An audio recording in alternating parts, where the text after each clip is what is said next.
खबर के बाद अगली महत्वपूर्ण खबर की ओर आपको लिए चलते हैं। पाकिस्तान के बलूचिस्तान में अलगाव की आग एक बार फिर बढ़ने लगी है। यहां अलगाववाद के आंदोलन को आगे बढ़ा रहे बलूच लिबरेशन फ्रंट ने दावा किया है कि उसने बलूचिस्तान के कई प्रमुख इलाकों पर कब्जा कर लिया है। बीएलएफ का दावा है कि पाकिस्तानी सेना कई इलाकों से पीछे हट रही है। वहीं हाल ही में अमेरिकी राष्ट्रपति ट्रंप और पाक सेना प्रमुख के बीच लंच पर हुई मुलाकात को लेकर भी बलोच नेता पाकिस्तान को घेर रहे हैं। ये रिपोर्ट देखिए।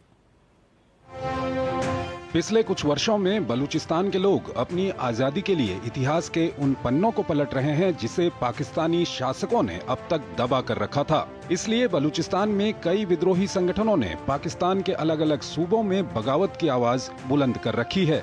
बलूच अलगाववादियों ने अपने अभियान को रफ्तार देते हुए हमले तेज कर दिए हैं।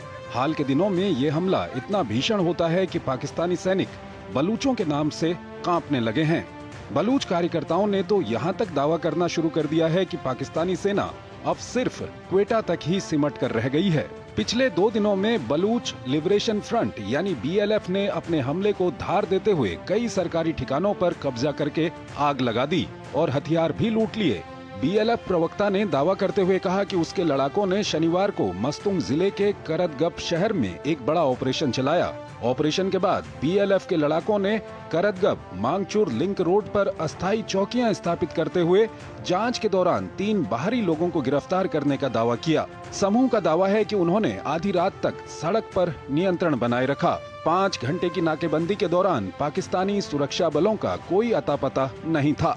बहरहाल पश्चिम एशिया में तनाव के बाद अब पाकिस्तान को भी घरेलू मोर्चे पर डर सताने लगा है।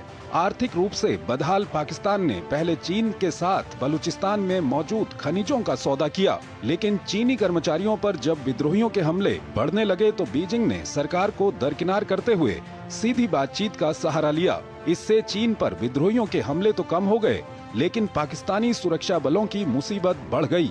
इसलिए पश्चिम एशिया में तनाव का फायदा उठाते हुए army chief field marshal Asim Munir ने अमेरिका का रुख किया। मीडिया रिपोर्ट के मुताबिक अमेरिका दौरे में मुनीर ने बलूचिस्तान स्थित महंगे खनिजों का सौदा किया।